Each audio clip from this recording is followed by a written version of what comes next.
This is our first class of week 6, and I hope you will like it. Today's class will be even more fun and it will be more informative. So in last class, we saw how to transform XML data to different formats, including to CSV, to JSON, and to XLSX, which is Excel. And today we are going to see how to transform Excel data to different formats. And in addition to that, what we are doing today is we are going to specify the data format we want. So there is the airports.xlsx data. But when we send a request, we want to specify the data type, the return data type that we want. Then it should give us in that format. Like, for example, if I want the data to be in XML, it should give me in XML. If I want the data to be in JSON, it should give me in JSON. If I want the data to be in CSV, the same thing. And we are going to specify the data format in the query parameter and also in the header section. So in previous classes, we saw URI parameters and query parameters and how to access them, save them to variables and so on. And today we are going to add about accessing header. So header is also under the attributes. We are going to see that. So we can specify the data type either in the header or in the query parameter, and it should check what data type we specify, and it should return the data in our specification. And the other one is, so in previous classes, we learned about scatter gather. We said it is used for concurrent processing or for parallelism. And today we are going to add another router called choice router. So for those of you who know programming, choice router is like an if-else condition, but inside it you can perform complicated or advanced data transformations and other things. So we are going to see choice router, and also we will see if-else expressions in MuleSoft. So at the end of the class also I have a couple of questions, and thank you very much for those of you who have given me feedback. I will read the feedback one by one and try to improve based on the feedback you give me. One of the feedback I read is like you guys want more questions very similar to the certification type questions, and yeah, the questions that I'm giving already are very similar to that. If you follow all the questions that I'm asking you, like in Kahoot and in the slides, and if you answer them correctly, if you understand what is happening, I think the certification will be a piece of cake for you. But you have to make sure you understand it, because the questions could be in a slightly modified version. But if you understand the concept, if you are able to answer the questions and understand what is happening, the certification shouldn't be difficult for you. Okay, so, and the other thing is, as I said, I hope many of you have already installed Git and have GitHub account. So I have pushed the projects that we have developed so far. I have pushed them to GitHub, and you can create a copy of my GitHub account. You can clone it, you can fork it to your GitHub account and clone it to your laptop.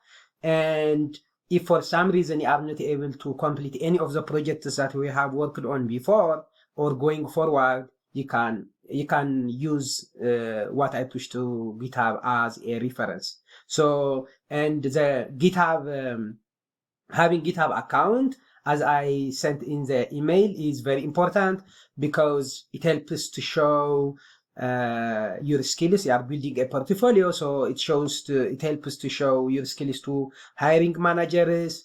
And also, for some reason, if your computer stops working, you will get it there. It doesn't get lost. And the other main thing is also, later on, when we learn CI/CD also, we are going to use GitHub. So from GitHub, we will see how to automate deploying code to Cloud Hub. So having GitHub account is very important. And if for some reason you are not able to, if your Git is not working, you are not able to communicate, to push code from Git to GitHub, or if you don't have a GitHub account already, please spend time on it, ask for help, or use the study groups to make sure all of you have GitHub accounts. Okay.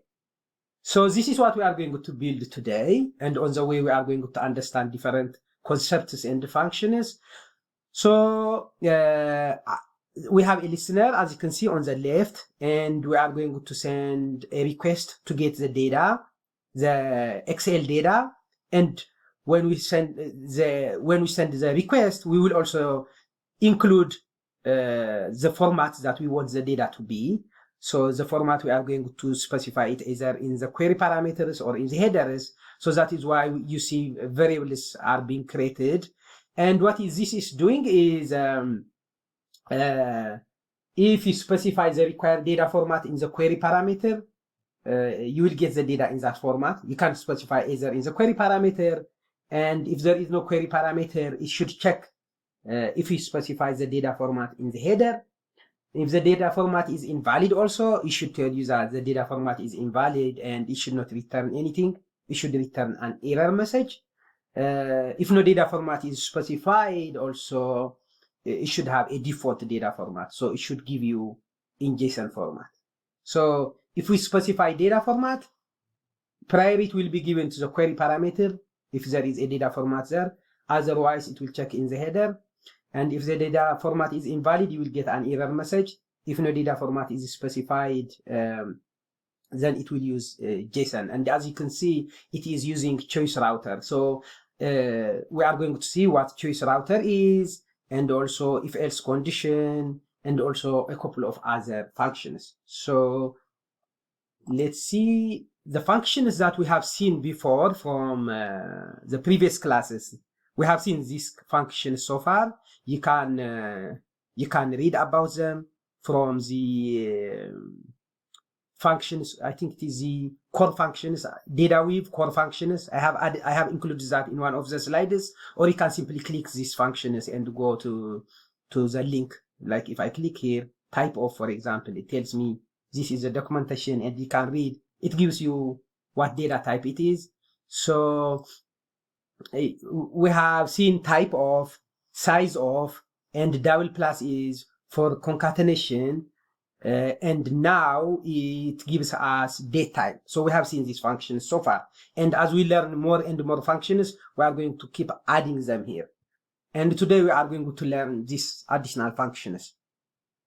Split by, is empty, and is odd. We have is odd, is even. They check if a number is even or odd. Is empty, it checks if it is, for example, a payload or a variable is empty. And if it is empty, it is going to return true. If it is not empty, it is going to return false, basically. And split by, it splits some string, for example, based on what is specified. You can read from the documentation how to use it. So, like in here, for example, this one, let me make a simpler example. Like, I guess this one is not. Data we playground, if we go here, and so, yeah, this one is playground. Okay, come here on the left, and if I do application JSON, for example, and if I want to get the information, if I have application/CSV, application/JSON, application/XML, and so on, and I don't want the application part up to the slash, I just want what is at the end, the extension, the data type. So this one, I can just, what I can do is this string, I can do split by. Now this one, split it by the forward slash. If I do like this, it gives me an array. As you can see on the right, it has split it into two, and application is the first element and JSON is the second element. And we know how to access an array. So if I want the second part, if I do like this, it gives me that this is JSON. And if I have application CSV also, if I do like this, you can see it simply gives me CSV, XML. If it is application XML, if I use split by the forward slash, I get also XML. So this one is very important when we check the data type. If you want to check the data type, you can split it like this and take the second element, and then you can ask, is the data type XML? Is the data type CSV? And so on. So that is another new, I think, new function for those of you especially who don't have any programming experience before. Split by, it splits it like what I showed. And there is empty. This one is also very common when we check conditionals. So it checks if something is empty. And if it is empty, it returns true. If it is not empty, it returns false. See this one in the example. So we have an empty array here, just square bracket. So is empty, returns true. Whereas in the second array, we have one element, and that is 1. Is empty, returns false because it has 1 in it. It is not empty. So the is empty, we are going to check if no data type is specified, if no data format is specified. Based on that condition, we want to return JSON. So that is why we are going to use that function, the is empty function.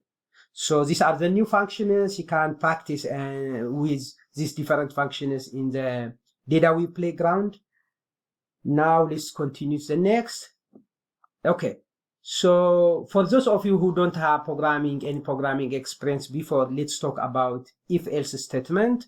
So if-else statement returns. So we have some conditions that we want to check, like for example, to check if a day is weekday or weekend. So let's say I give it some day, Monday, for example. Then Monday, it is going to check if it is from Monday to Friday. In this case, it is true. Then it is going to tell me it is a weekday, for example. Otherwise, it is going to return it is a weekend, for example. So if-else statement, we use it like this. We have some condition that we check first. So there is some condition that we have to check, and that condition will return either true or false. If it returns true, then what happens is the code inside the if condition gets executed. Otherwise, if it returns false, then the code in the else part of in the else body will be executed.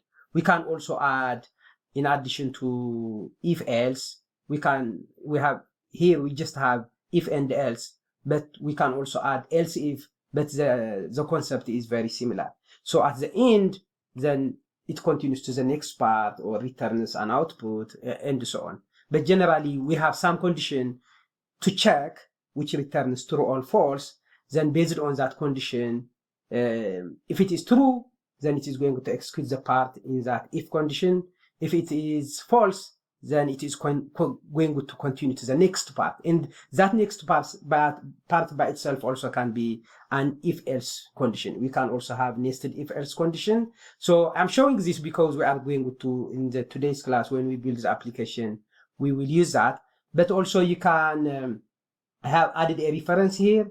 You can go to the playground data with tutorial. They have an example here. So you see price is here, for example, greater than 100. Okay, and what they are doing in this example, what it is doing is if this is the payload, so this is the input payload, which is price is 120. Then we have an if condition here, payload.price. If it is less than 100, in this case it is not, buy it, else hold it.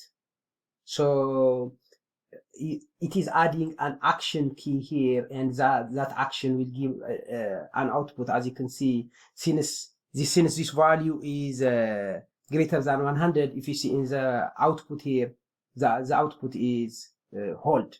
And if I change this to like for example less than 140 by okay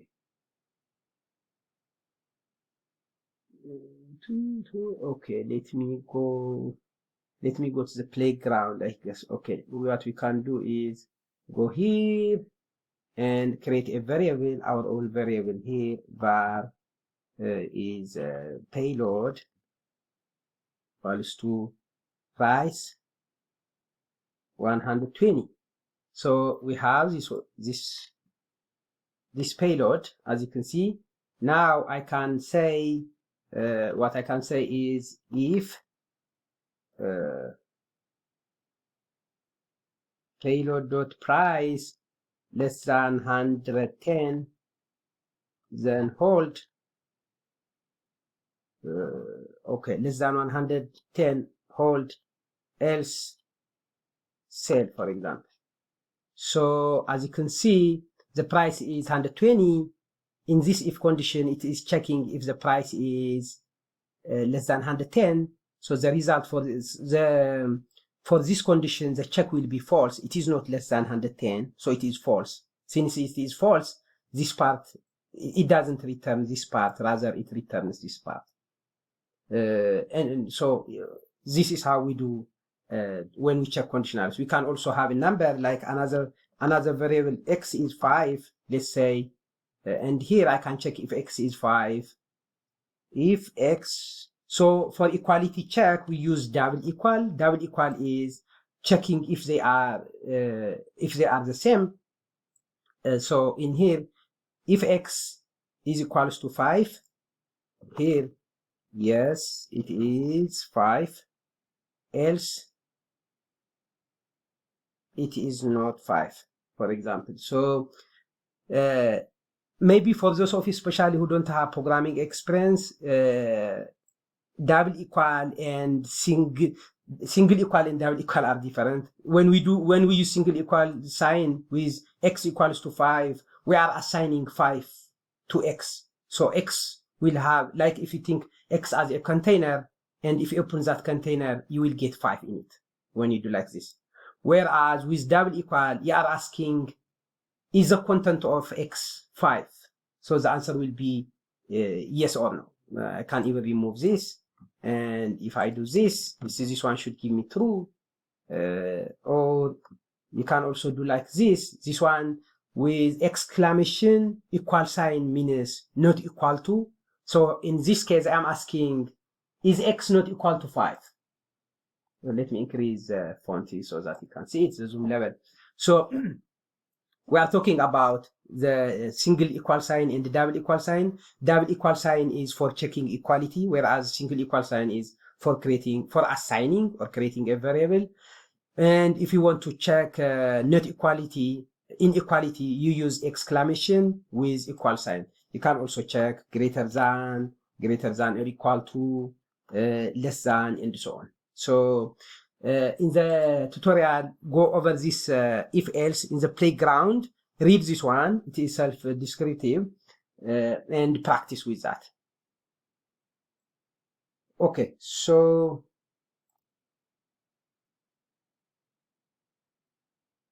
okay. The other thing we want to talk today about is choice router. The choice router also, what it does is it is like if else condition. It is checking different conditions. Each route checks different conditions, and the first route that returns true gets executed. In this diagram, for example, we have 3 routers, as you can see. The third one is default. If the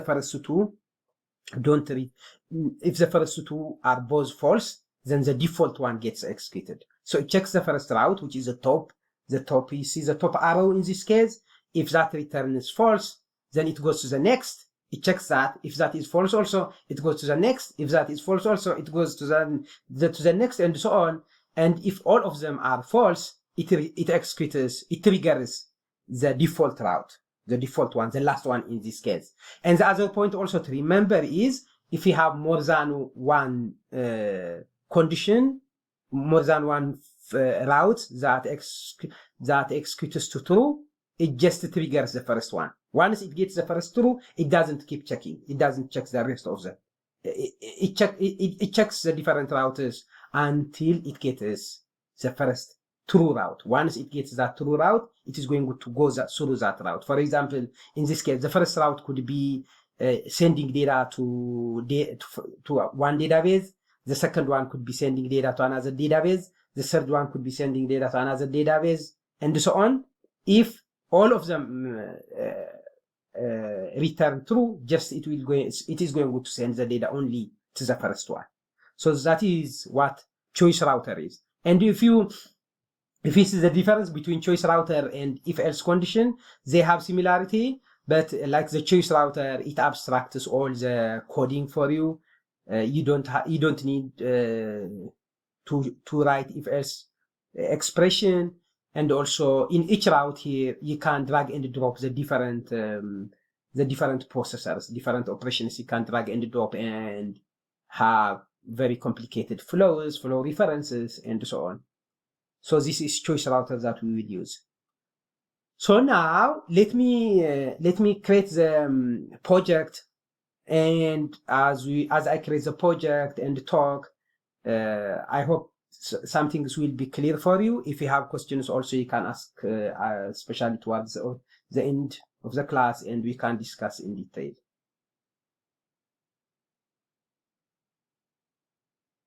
Yes, that's the right, Haptamu. So single equal sign is an assignment, whereas double equal sign is a logical operator. So it is checking whether it is true or false. So the double equal sign is going to return true or false, whereas the single equal sign is an assignment or assigning. That's right.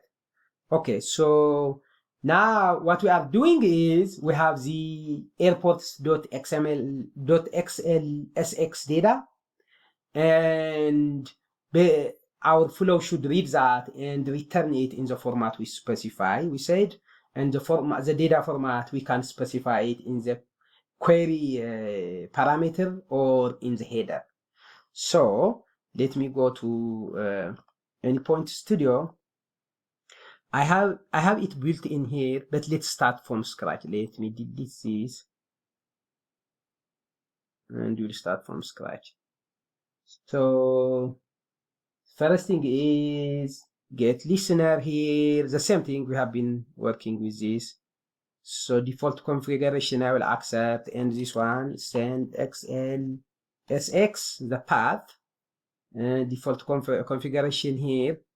And this one, maybe I can just, to know that it supports get method, I will do like this. Then, since we are going to send the data format specification, in the attributes, we want to save the data types.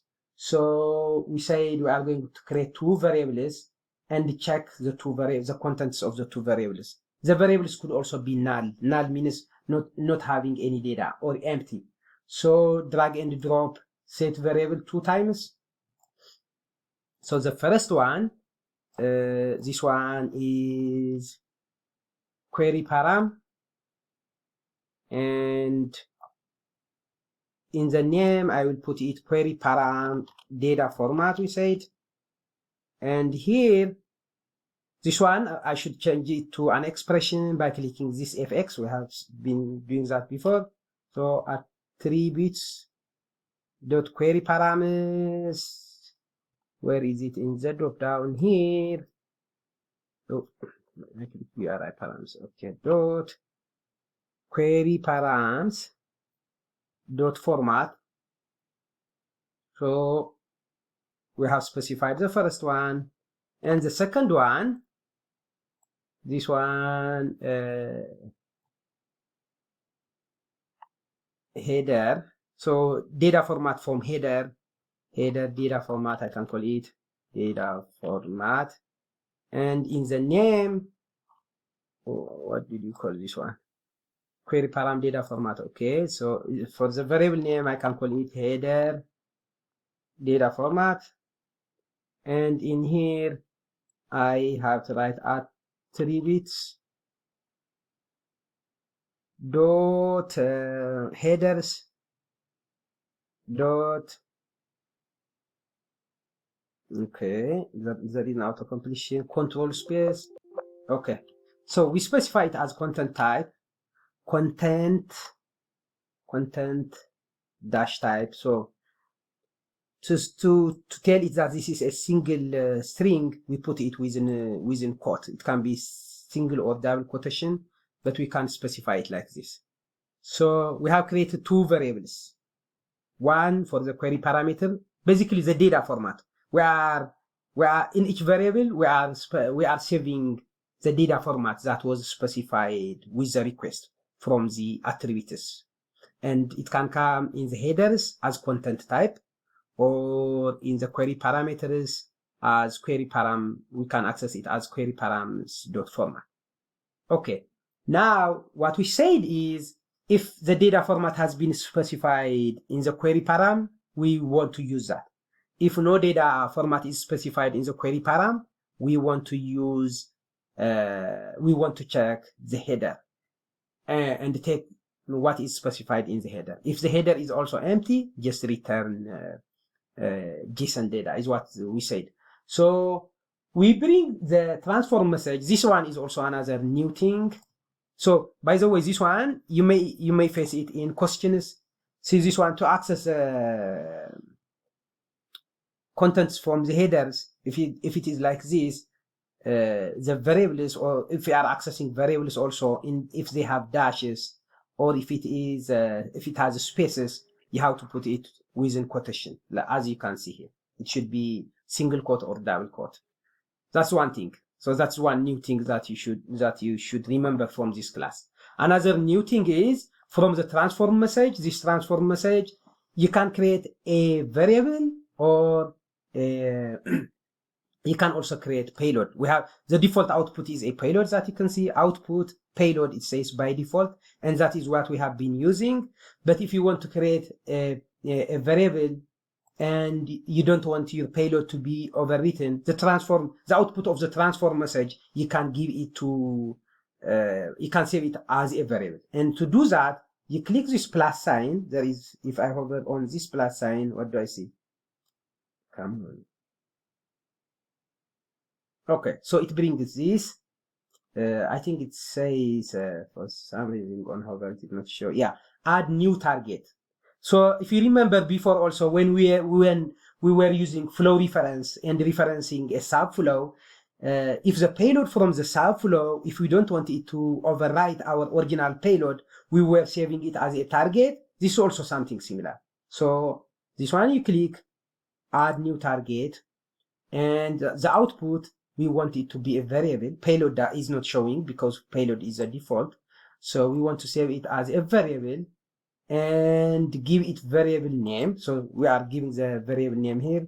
So requested data format, I can call it requested data format. So this requested data format, we are going to create it by combining the query parameters and the header. So this is where we want to use the if-else condition. So we come here and we make this JSON, and in here what we return is if vars. See, when I start vars, it gives me the variables we have created, both of them. If this one is the first variable, and I want to check if it is empty. So to check if it is empty, what I do is I use is empty. If this is empty, so this if condition, what is it doing? It is checking if the query param data format variable is empty. That means it is checking if we didn't specify data format in the query parameter. So this one will by default return true or false. So I can say if this is true, If this is true, that means if it is empty. You see also true and false are just lowercase in this case. In some languages, they can be uppercase. Like in R, all letters should be uppercase, whereas in Python, the first case should be uppercase kind of thing. In other languages could also be a combination of these options. In data weave, it is lowercase. And we don't need any to add additional curly braces here. So this one, I can just, if the query param data format is empty, then I want to check, I want to get the data from the header. So that is vars.header data format. And else, if it is not empty, then I want to return the vars.query data format. And the output of this one, we are saving it into a variable, and that variable we are calling it requested data format. So we are going to use this requested at the end, where this will be the data, our final data format. By combining the two, we are creating a data format here. I think we should spend some time. We should spend some time discussing this, and if you have questions, it is good if you ask me and we can discuss. So we have created all these things so far. Oh, yeah. And the other thing is, by the way, the other thing,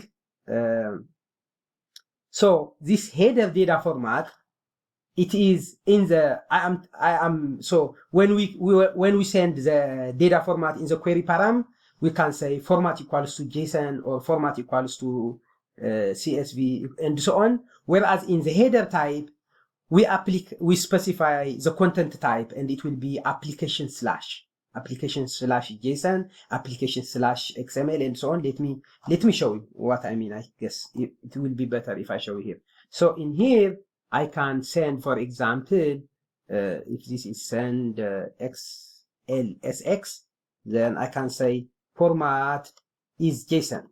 So it can access from here the variable, it will get this part. However, in the header, when we specify content type in the header, let me show you here. What we do is you come here to the headers, then not this headers, not the lower one, but the upper one. The lower one is a response header, whereas the upper one is what we send. So in this for key, if you start typing content CO, I see content type is here. Then for the value, if I click here and I have to click application, if I start typing application, I see different data formats. So it is application JSON in this case, for example. No, application, I want not this one. I want the other one. I want application, this one. So see the difference between this and this. I want to compare the query param, which is sent in here, and the header content type, which is sent in here. So I want to trim out this application forward slash. I want to remove it. So I just want the value after the forward slash from the content type. So to do that, that is where we use the split by. So we do this split by this header data format. We want to split it by forward slash, and we want to take the second part of the array that will be created, like what I showed you in the data weave playground. So the first element will be application, the second element will be JSON if it is application slash JSON. So I take one here. I put one because it starts from 0. So this is how we create our final requested data format. And I can rename this also requested data format. So if you understand up to here, from now on it is easier. The payload also I can remove it. Let me remove the payload. Are we sure? Okay. Let me make sure it doesn't. Okay, this one I want copy it, and let me remove the payload here. This JSON payload, I don't want it. What happens? Okay, now we have the variable. So if I click here, you see our output is a variable which is called requested data format, and its output will be based on this if else condition. if the query param is data format is empty, if we don't specify query param data format in the query parameter, then it is going to try to split the header data format and take the second element.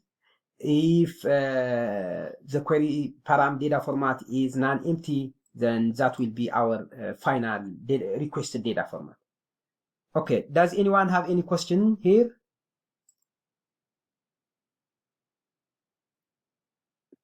Yes, so here in the first statement is empty was the query parameter format. Yeah. If that is true. So we're checking if it is specified, if the format is specified in the query parameter, right? Yes. Okay. And Just one thing. yeah, so this condition always it returns true false. By the way, you can remove also this true, because here it will be either true or false by itself. The is empty, it returns true or false by itself. We are comparing the result of this part equals to true. So if it is true, we are checking if it is true, we are checking true and true if they are the same, and that will be true. So the output of this one will be true, then it will execute this part. It will split the header data format, remove the application forward slash part, and then retain the rest part. Whereas if we have specified data format in the query parameter, that will be the final query parameter. Because in our specification, by the way, it depends on how we specify this thing. It should not always be like that. But in our approach, what we have said here is, if you specify the required data format in the query parameter, then that will be the default data format. However, if you don't specify data format in the query parameter, then it is going to check in the header. So first, it is checking if this has been specified. If that is not specified, it is going to check in the header, and then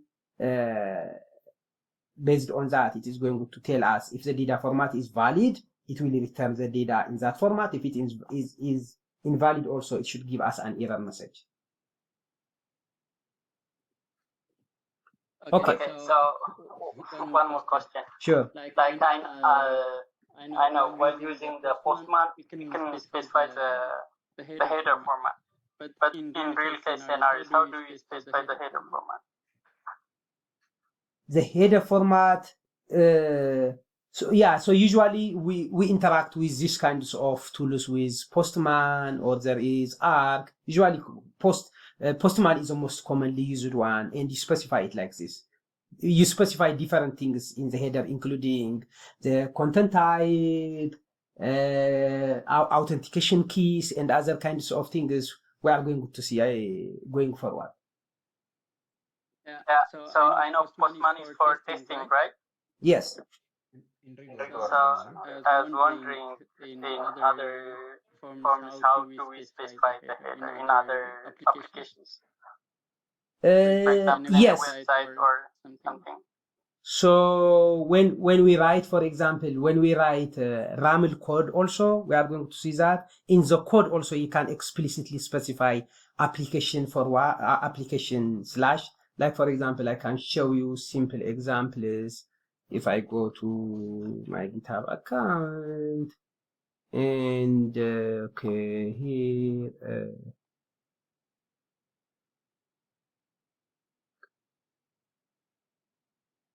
okay. So in the code itself also, let me see simple example I have.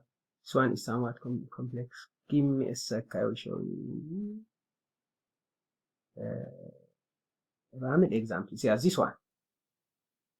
It is slightly out of the class, but for now. But in here, when you write this code also, you can specify application JSON here. This is the code here. Yes. Yeah. So you can, let me increase the font too, so that you can see it.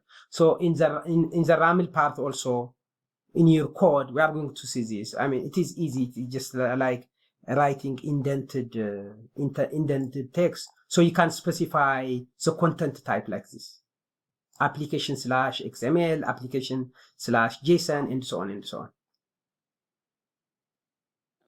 Thank you. Sure. Okay. So now we have the requested data format, the finally requested data format, and now we go to the choice router. So the choice router is under core here. I drag and drop it.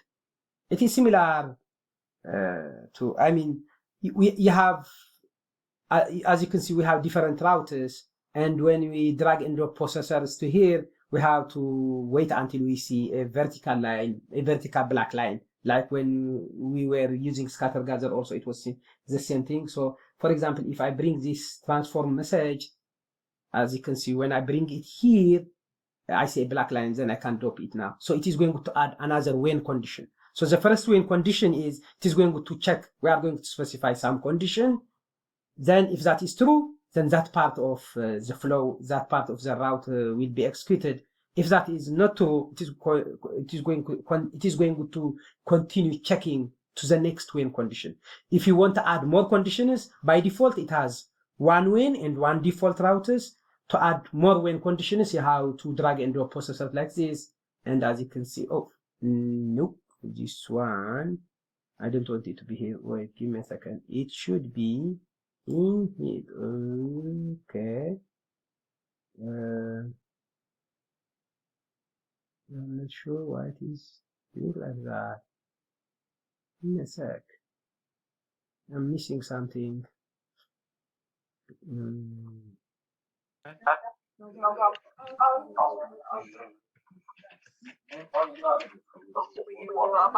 Okay. So can you guys meet service, please? Okay.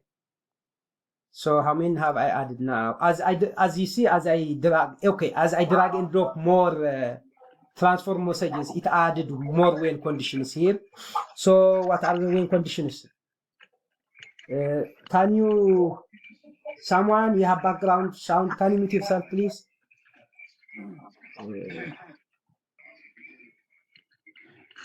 Okay, I will mute you all and then I will unmute you later.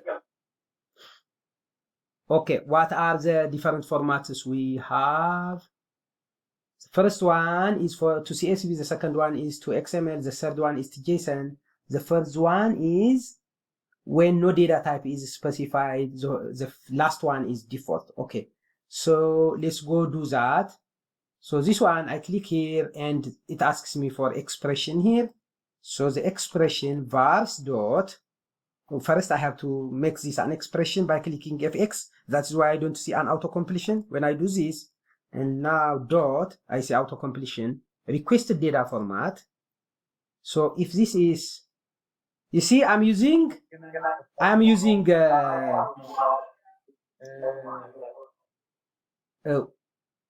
okay, I'm using here double equal. Okay. Where am I? We are in here. So the first thing, I thought I muted all of you. Okay, give me a sec. Okay, no. For now, no. Okay. So, okay. So the first thing is for the first one, which is the top one, this one, I'm checking if the requested data format is CSV. So since it is string, I put it as string like this with single quotation or double quotation. So what am I doing? I'm checking if the finally requested data format, which we created this variable, we created it by combining the first two variables. So I'm checking if that one is CSV. So if that is true, whatever I put here will happen. I can put different processors here. It should not be only one transform message. For example, let me show you. It's how it compares with if-else condition in other programming languages. I mean, this has more functionality. It is not just if-else condition. You can make it, you can write the if-else also, but it would be too complicated.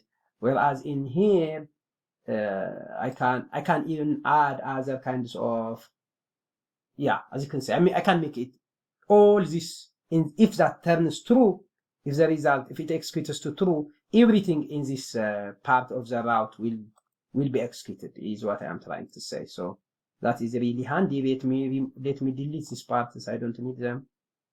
I just wanted to show you the flexibility.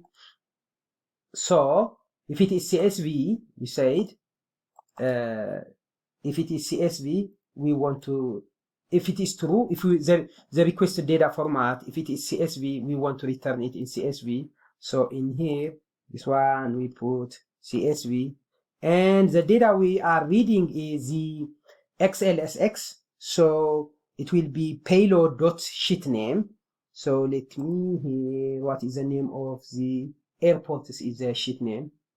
So I can open the, first let me show you the data. Let me open it and show you why I'm using airports dot and why payload dot airports. So if I go here and in here the data is this one. No, what is this one?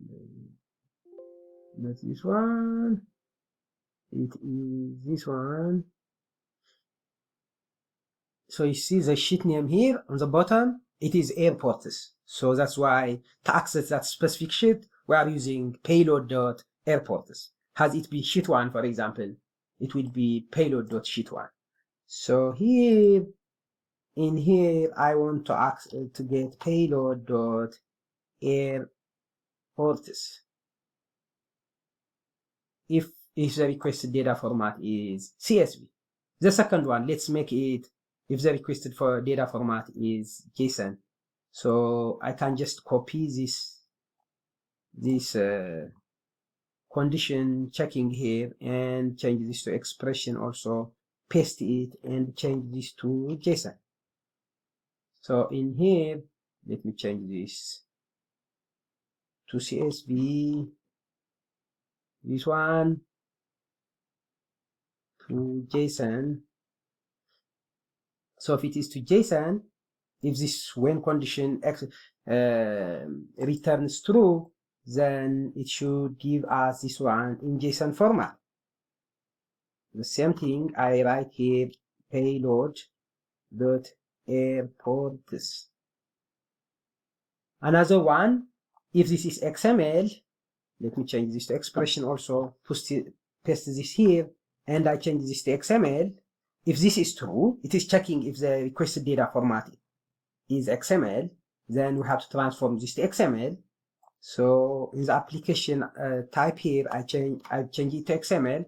Another thing with XML though is an XML data needs a root node. So what we do is we give it a root node with key value pairs. It should have key value pairs. So we can call this data, and the value is payload.airports. So as you can see, this is an object of key value pairs, but we have to give it also a root node. With XML, root node is, it needs a root node, otherwise this one will fail. So we do like this, and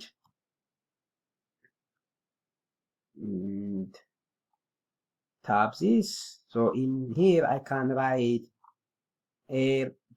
airports like this. So what we are doing is, as you see, this is the root node for XML. Let me open an XML data and show you what I mean. So in JSON, it is like this, key value pairs, an array of key value pairs.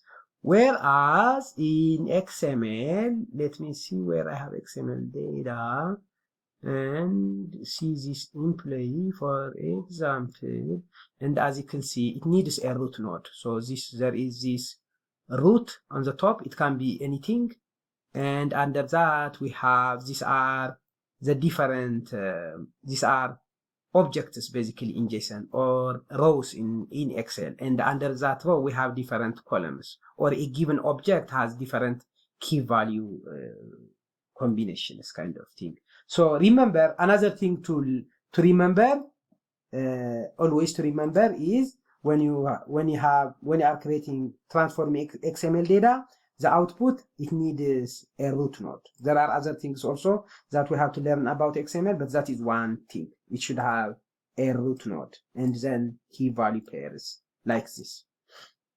So let me make sure I'm not missing anything. So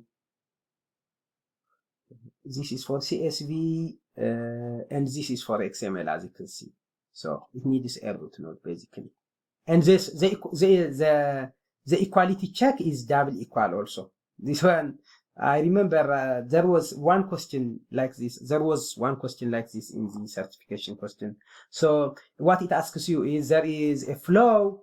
It may look complicated flow, or relatively you may spend time to understand what it is doing, but actually in the checking it uses just one equal sign, which is an error, and then it asks you what is output.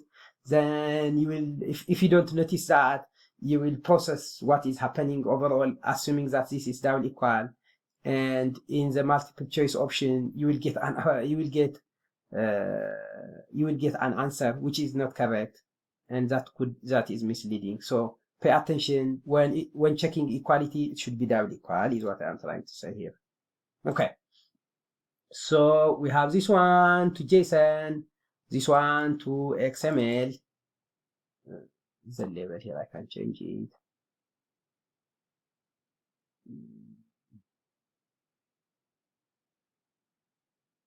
Okay, XML. And the other one is if it is empty, also we can check also if it is empty. So change this expression is empty. I can do like this also. The requested data format, if the requested data format is empty is also the function is like this. When you have more than one word combined together to create a function, so the start of every word becomes capitalization basically. So is empty, if this is empty, if no data type, if no data format is specified in Postman, I mean in the header section or in the content section also, we said we want to transform it to JSON. So if it is empty, this one, change it to JSON.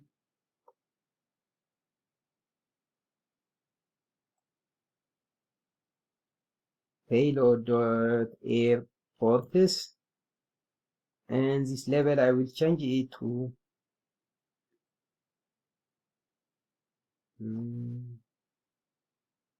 okay, to JSON. Now we have covered the different data formats. It could also be invalid if it is like, if you specify data format outside of CSV, JSON, and XML. Let's say we want to return an error message. So in here, let me drag and drop a transform message, or set payload also is possible. And in here, I want to send a message. And here, okay, so the data type is vars requested data format, but it can be empty. And when you concatenate, different data types, if it is null with a string, for example, it gives you an error. So to avoid that error, what we do is we use default. So if this is null, default it to just space like this. That will be as a string, empty space as string. So that is why I'm using default here, so that it doesn't give me an error message. When it is null, if this is null, when I try to deploy it, it will give an error message. So I specify a default message, a default value. Then now I can concatenate it with any string I want. So that data format is not supported format, I can say. Is not supported data format. So like this, now we have completed our flow. We can run it and test it. Does anyone have any questions so far? Let me first unmute you. I think I muted you. Okay. Ask all to unmute. Anyone can unmute and ask questions if you have any question. Okay, I have a question. Sure. Okay, so what is the basic difference between choice and scatter gather? Oh, that's a good question. So they may look similar, like if I bring scatter gather also, it has different routers. So the main difference is in choice, it is checking starting from the top it is checking one by one, and it executes the first one that returns true. The rest of them, it doesn't touch them. If all of them are false, then it executes the default one. The last one will be default, this default. Okay, that is choice router. Whereas scatter gather means you are sending the whole mule event to all routers, and it is processing it in parallel. For example, it could be the first route could be getting data from one database, the second data for the second route from another database, the third route from another database, and then you combine them together and process them together, basically, for example. So scatter gather is... No. Can you please mute yourself, someone? So scatter gather is for parallel processing, whereas choice router is like if-else expression, in short. Anyone who has question? One more question on that. Sure. So you said if like two or more conditions are true, Yeah. the choice router would take the first one. Yes. But which one is the first one? From the top. Or the order they are in? From the top. The order that they are aligned like this, starting from the top. Okay, thank you. Sure. So yeah, it starts from the top, and if it gets the first it gets true, it executes that route. It doesn't check the rest of them. Yeah, basically it is similar to if-else also if-else condition in programming, right? If we have if-else, then if it gets the first true, then it doesn't check the rest of them. If we have multiple nested if-elses, for example, something similar. So it's not the timestamp where they were dropped or anything. It is the order they are placed especially. Yes. Okay. Yeah, starting from the top, not timestamp, but from the order, yeah, in their placement. Okay. If you debug it, first it goes to the first one, then to the second one, and so on. Oh, by the way, you can create a simple example and make, for example, the third or the fourth true, then run it in debug mode and see, just click next, and you will see it moves from here to the second one, the third one, and so on. All right. Thank you. Sure. Okay. So now I can run this and we can test that. I think since time is running, yeah, if you don't have... question. Sure. Fish. Go ahead, I'm please. sorry to my question is conceptual. Like the whole process you are doing it. Can you give me like a real life example? Like the other day, the customer who sending from customer to destination, you gave us an example that was the patient. Yeah, sure. So this one, Just like that. yeah, sure. And this one could be, for example, you work in the food. For example, let's say you work in the Food and Drug Administration, and they have drug side effects. So when people when we take medication, there are side effects, and those side effects get reported to the FDA, and you want to check the side effect of a given drug, for example. And when you ask them, when you send a request to their API, you specify the data format. So let's say you work for them and you are building the application for them. So this is a back-end application on their side, which will be receiving requests from the public. So the public, when they send, or I mean, when I say public, it could be hospitals or any other researchers who are interested in getting the side effects of any drug. So they have the documentation of the API, and the API says send a request to this. The API documentation says send request to this API and to specify the data format you want it to be. If you don't want to specify the data format, then we are going to give you in JSON, something like this. So it has very broad application almost everywhere. I mean, do you understand this again? Am I clear?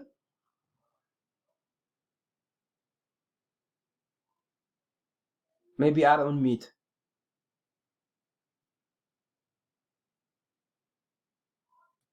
Am I on with myself? No, you are not. Okay. We can hear. Okay. So yeah, from anywhere. It could be, for example, from weather.com also. Maybe you build an application and you buy data from them for your application or for your website, and you want the data to be in XML. And if they have an API, in their API usually, by the way, I can show you an example. We are running a little bit out of time, but I can show you examples that I was checking was public APIs.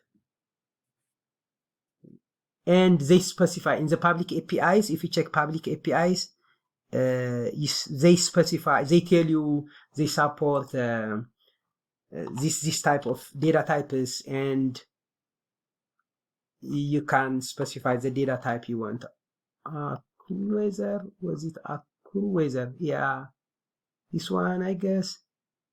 So here was this one. Yeah, give me a sec. I will show you.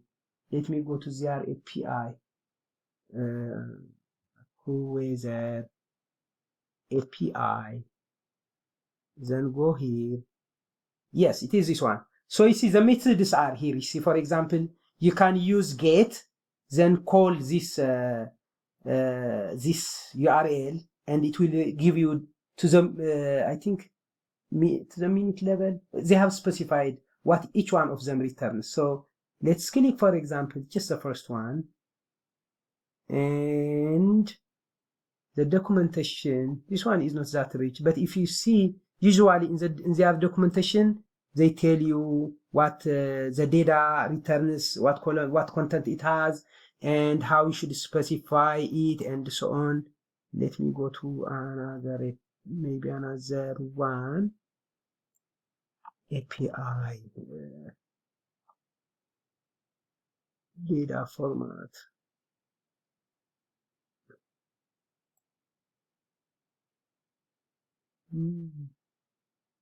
API reference. Okay, so let's see. They have different APIs, and this API reference, weather alarms API. Okay, 10 days of weather alarms. This one, it gives you 10 days of weather alarms. You see in here, for example, we have curly braces. This is, for example, the location key is what we were saying as URI parameter.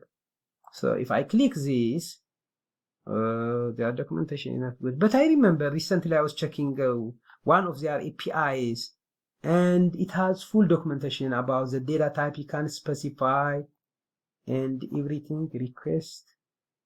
Okay, not much. Yeah, I will prepare for next time. But usually most APIs they have a documentation in the when you send a request, you can specify the data type. I will show you one next time. Can't unmute myself. Okay, so I think before we run out of time, let me show you the count questions I have. I have 3 count questions, and I want you to think. Actually, I was kind of answering them, but if you, for some reason, you didn't pay attention, these questions will help you to pay attention. So the first one is, refer to the exhibits. Okay, what it is saying is, I have this, let me close this for now. Close this project. So I will go to the quizzes. So what do I have here?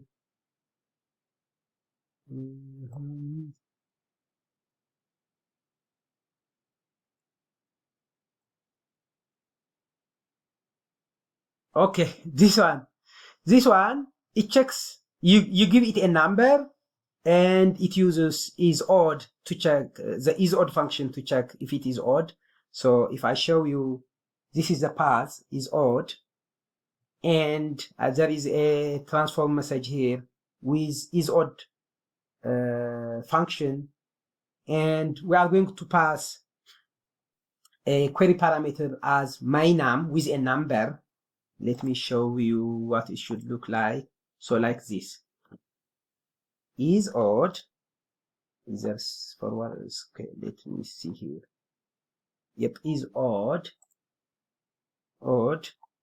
The question mark, the format, my name is 4. This one. So, okay, let's remove this. The question now is, this one, this flow, if I deploy it, as you can see here, the method it supports is get by default. It has get and post, but let's say it is only get. Now, if I deploy this, there is a choice router. The choice router is, the first one, it is checking if it is this payload. If it is odd, as you can see, the code is like this. And the payload we are creating it using is odd function. So there is odd function to it. We are giving it the number we send from postban. In this case, I'm sending 4. And it will come to here. This will have true or false as a payload. Now I have a choice router. In this choice router, I have only one when and one default. If it is odd, it should return this one message. It is an odd number. If it is even, it should return message. It is an even number. So the question is, these are common in certification question. So they tell you, refer to the exhibitors. If I send a request to this request, if I send it to that application, the application they give you a screenshot of this application, and they include also the code. Now, does it return even, odd, or what does it return? Who can tell? What will be the answer? I can show you the transform message here. This one is message, it is an odd number. This one is message, it is an even number. I think it has an error in the condition when. In the first one, why? The equal sign, this is assignment. It needs to be a comparison, double equal. Yes, yeah. So it is easy, but it could be tricky. Like this may capture your attention, and you may spend time trying to understand what this is doing, but you may fail noticing this error and give a wrong answer. So pay attention to this. Always when we check equality, we use double equal, not single equal sign. Okay. Thank you. That's one question. Okay. The other one is okay. Here, let me close this. Close.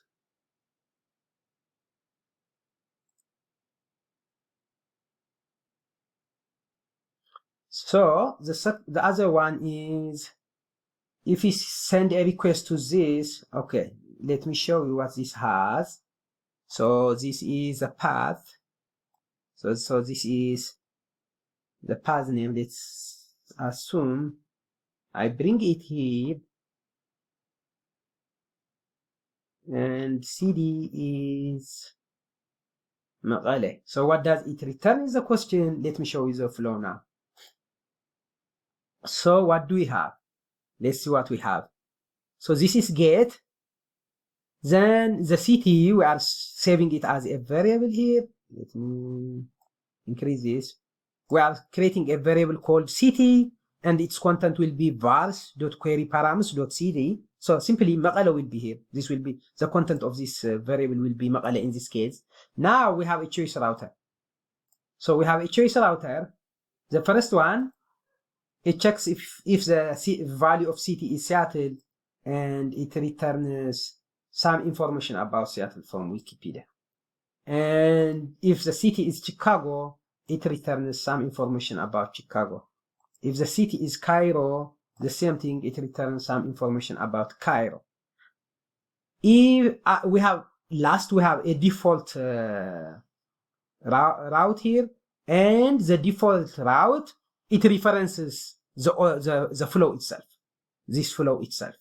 So let me show you what so here we have a flow reference.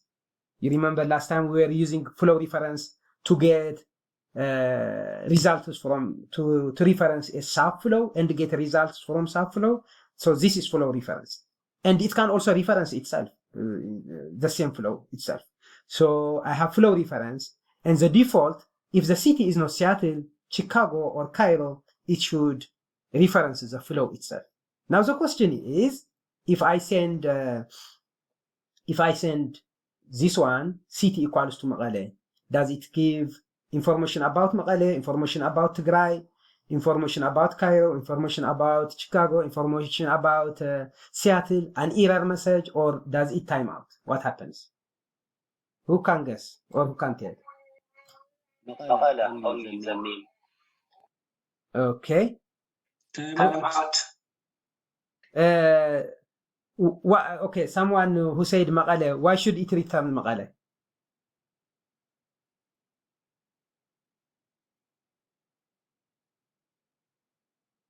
Can you justify? Okay, the one who says time out, why should it time out?